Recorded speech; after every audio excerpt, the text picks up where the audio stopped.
Hello students, welcome to your video class. This class is for 4th semester electrical engineering diploma students. Today we will study about rotor resistance starter in electrical drawing. How to draw a rotor resistance starter's circuit diagram.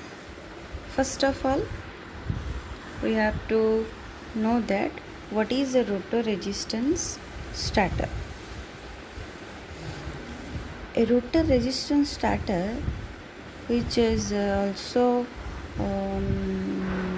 is the easiest method of starting a slip ring motor, induction motor, is to connect some extra resistance in the rotor circuit. As shown in the figure, we have to go through the figure in the next slide. It is the easiest method. We are controlling the speed of a slip ring induction motor by connecting extra resistance in the rotor circuit. The connections of extra resistance in the rotor circuit decreases the starting current and at the same time increases the starting torque. As the motor starts to rotating, the extra resistance is gradually cut out. When the motor attains rated speed, the resistance is fully cut out. When the motor attains rated speed, the resistance is fully cut out and the slip ring terminals are short circuited. Then the motor now operates on its own characteristics, which gives rise to maximum torque at a low slip. In this diagram you can see this is the diagram of a rotor resistance starter. The starter is used for starting the slip ring induction motor. Here you can see the starter winding connected across the 3-phase supply bolt. Here this is the starter windings, which is connected to the switches and ultimately connected to the 3-phase supply. The windings are connected to the 3-phase supply voltage and the rotor winding are connected to the starter. Here the rotor winding, this portion is the rotor winding, which is connected to the star connected resistance through the slip rings. Here you can see, here is the rotor winding, which is connected in star connection. The rotor winding is connected in star connection, is connected to the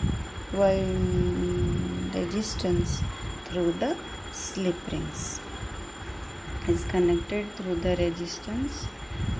This is the variable resistance, these are the variable resistance, which is connected by the slip rings. Next we will show that in the slip ring induction motor, starting current is controlled by the external rotor resistance. Here you can see the external rotor resistance are added here to control the starting current of the slip ring induction motor. External rotor resistance are added.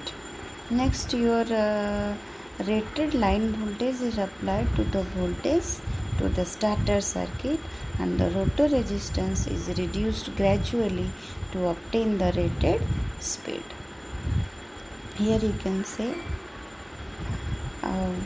the rotor circuit is to a controlling resistance connected in the rotor circuit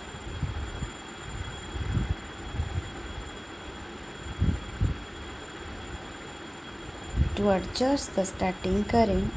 the rotor resistance is kept at maximum position while starting the motor. This allows the minimal current flow in the rotor and hence reduce the starter current. And the rotor winding are short circuited at the slip rings. Here you can see these are the slip rings. This is the shaft, and here these are the brushes which is necessarily arranged in a particular manner to obtain the output of the rotor resistance starter. This is because the starter current is proportional to the motor current. In overally, generally we can see this is the 3-phase starter. This external resistance are added to the rotor by the help of the slip rings, and this is the shaft, and this is the brush where this is the rotor winding is connected in star connection with coupled with the starter winding, which is ultimately connected to the 3-phase supplies by the help of the switches. Here the fuse are connected. This is all about the circuit diagram of a rotor resistance starter. Generally we use this type of starter for the slip ring induction motor starting purposes.